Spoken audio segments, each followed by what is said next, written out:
നന്ദി നാഥ, നന്ദി നാഥ, നീ എന്നെ സ്നേഹിച്ചല്ലോ.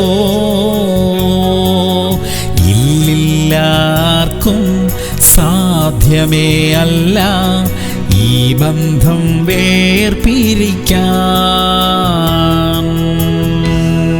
2 തിമോഥെയോസ് 2:15. സത്യവചനത്തെ യഥാർത്ഥമായി പ്രസംഗിച്ചുകൊണ്ട് ദൈവത്തിന് കൊള്ളാകുന്നവനായി നിൽപ്പാൻ ശ്രമിക്കാം. പ്രിയമുള്ളവരെ, ദൈവം നമ്മെ നോക്കി കൊള്ളാം, നന്നായിരിക്കുന്നു എന്ന് പറയുവാൻ ഇടയാകട്ടെ. മനുഷ്യർ പുറമേയുള്ളത് നോക്കുന്നു, ദൈവം ഹൃദയങ്ങളെ തൂക്കി നോക്കുന്നു. ദൈവത്തിന് ഇഷ്ടപ്പെടുന്ന കാര്യങ്ങൾ മാത്രം ചെയ്യാൻ നമുക്ക് ശ്രമിക്കാം. അത് നമുക്ക് അനുഗ്രഹം മാത്രമേ കൊണ്ടുവരികയുള്ളൂ. ദൈവം നമ്മുടെ പ്രാർത്ഥനകൾക്ക് മറുപടി തരുന്നുണ്ടല്ലോ. അപ്പോൾ നമ്മെക്കൊണ്ട് ദൈവത്തിന് പ്രയോജനം ഉണ്ടാകണ്ടേ? നമുക്കൊന്ന് ശ്രമിക്കാം, പ്രാർത്ഥിക്കാം. സ്വർഗീയ പിതാവേ, ദൈവരാജ്യത്തിന് ഗുണകരമായ ഒരു ജീവിതം നയിക്കാൻ ഞങ്ങളെ സഹായിക്കണമേ. അങ്ങേക്ക് ഇഷ്ടപ്പെടുന്ന കാര്യങ്ങൾ മാത്രം ചെയ്യുവാനുള്ള കൃപ ഞങ്ങൾക്ക് തരണമേ അപ്പാ. യേശു ക്രിസ്തുവിന്റെ നാമത്തിൽ തന്നെ.